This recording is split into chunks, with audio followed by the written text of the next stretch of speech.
স্ক্রিনে যে ফুডগুলো দেখতে পাচ্ছেন এগুলোকে বলা হয় জিএমও। আপনি কি এই ধরনের প্রোডাক্ট কনজিউম করছেন?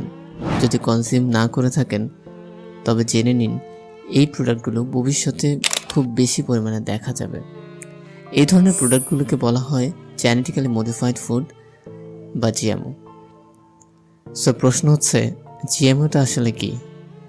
জিএমওটা আসলে কি এবং এদেরকে কেন জিএমও বলা হয়? এই প্রশ্নটার উত্তর হচ্ছে GMO can be a plant, animal or even a bacteria whose DNA have been altered using modern biotechnological tools. Modern biotechnological tools হচ্ছে CRISPR recombinant DNA টেকনোলজি। যারা এই সম্পর্কে জানেন না তারা বেসিকটা বোঝার জন্য আমার এই ভিডিওটি দেখতে পারেন।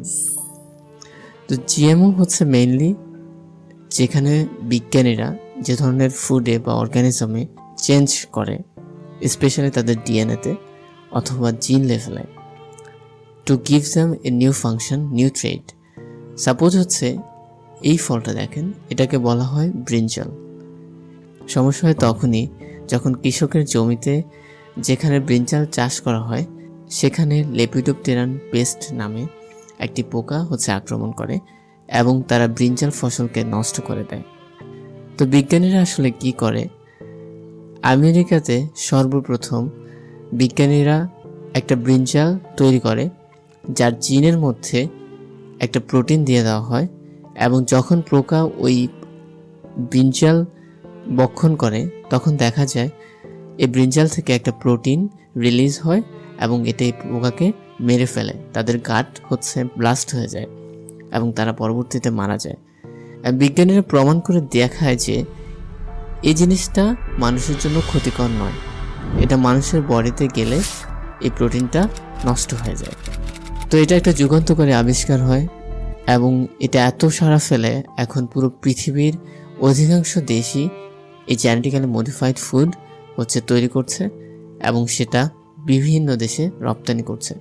সবচেয়ে মজার বিষয় কি জানেন? এই যে এই ফুড তৈরি করতে কষ্ট অনেক বেশি কম পড়ে যায়, কিন্তু ফলন অনেক বেশি। তারা বলছে যে আমাদের যে পপুলেশন গ্রোথ এটা একসময় অনেক ছাড়িয়ে যাবে।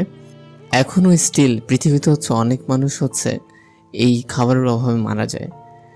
এখন যদি এই ক্রমবর্ধমান পপুলেশনের খাবারের ম্যানেজমেন্ট করতে হয় তাহলে জমির প্রয়োজন আছে এবং দেখা যাবে নর্মাল যে ফসল আছে সেটা চাষ করলে জমিতে যে ফলন হয় তা দিয়ে সকল জনসাধারণের চাহিদা মেটানো সম্ভব নয়। কিন্তু এই জেনেটিক্যালি মডিফাইড ফুড এদের ফলন এত পরিমাণ বেশি যে ইন ফিউচারে মানুষের খাবার নিয়ে চিন্তা করতে হবে না। এই ফলগুলো দেখতেও অনেক বড় হয়, অনেক পরিষ্কার হয়, দেখতেও ভালো দেখা যায়। কিন্তু বিষয় যে এই যে অল্টারেশন, দ্য ন্যাচারাল ওয়েটাকে যে চেঞ্জ করছে, এটা কি আসলে ঠিক আছে বা এটা কি আসলেই আমাদের বডির জন্য কোনো ক্ষতির কারণ হয় না? তো এই প্রশ্নটার একটা উত্তর আছে। আপনি একটা জিনিস দেখতে পাবেন যে যারা বেগুন নর্মালি নেয় বা গ্রহণ করে তাদের অ্যালার্জিক রিয়াকশন দেখা যায়।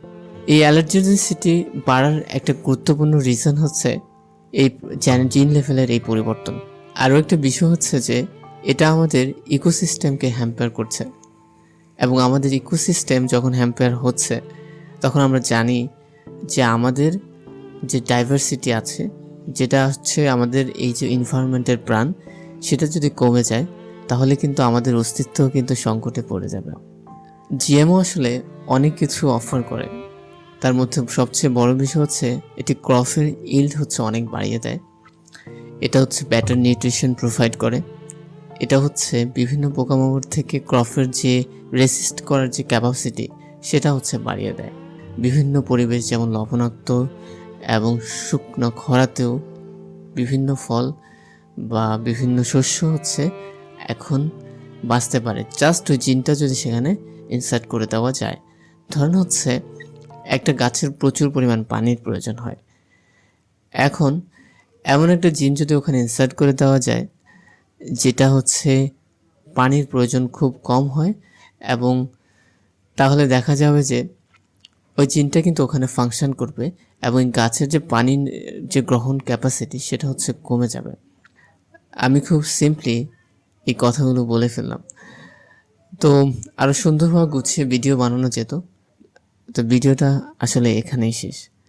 কিন্তু যারা আমার মুসলিম অডিয়েন্স আছে, ভিডিওটার এই অংশটা তাদের জন্য। শুনে মনে হতে পারে যে বিজ্ঞানীরা একটা অসাধারণ কাজ করে ফেলছে, অ্যান্ড দ্যাটস ট্রু। কিন্তু সমস্যা হচ্ছে এই জায়গাটাতে একটু খটকা লেগে যায় যখন আল্লাহ সুবহানাহু ওয়া তাআলা 1400 বছর আগে আমাদেরকে সতর্ক করে দিয়েছিলেন। আল্লাহ সুবহানাহু ওয়া তাআলা বলছেন, যারা শয়তানকে অভিভাবক হিসাবে গ্রহণ করবে তারাই স্রষ্টার সৃষ্টিকে বিকৃত করবে। এর মানে হচ্ছে when we are doing something that is not natural, this is a game when a high price we have to pay. I'm not here to make any decision on behalf of it.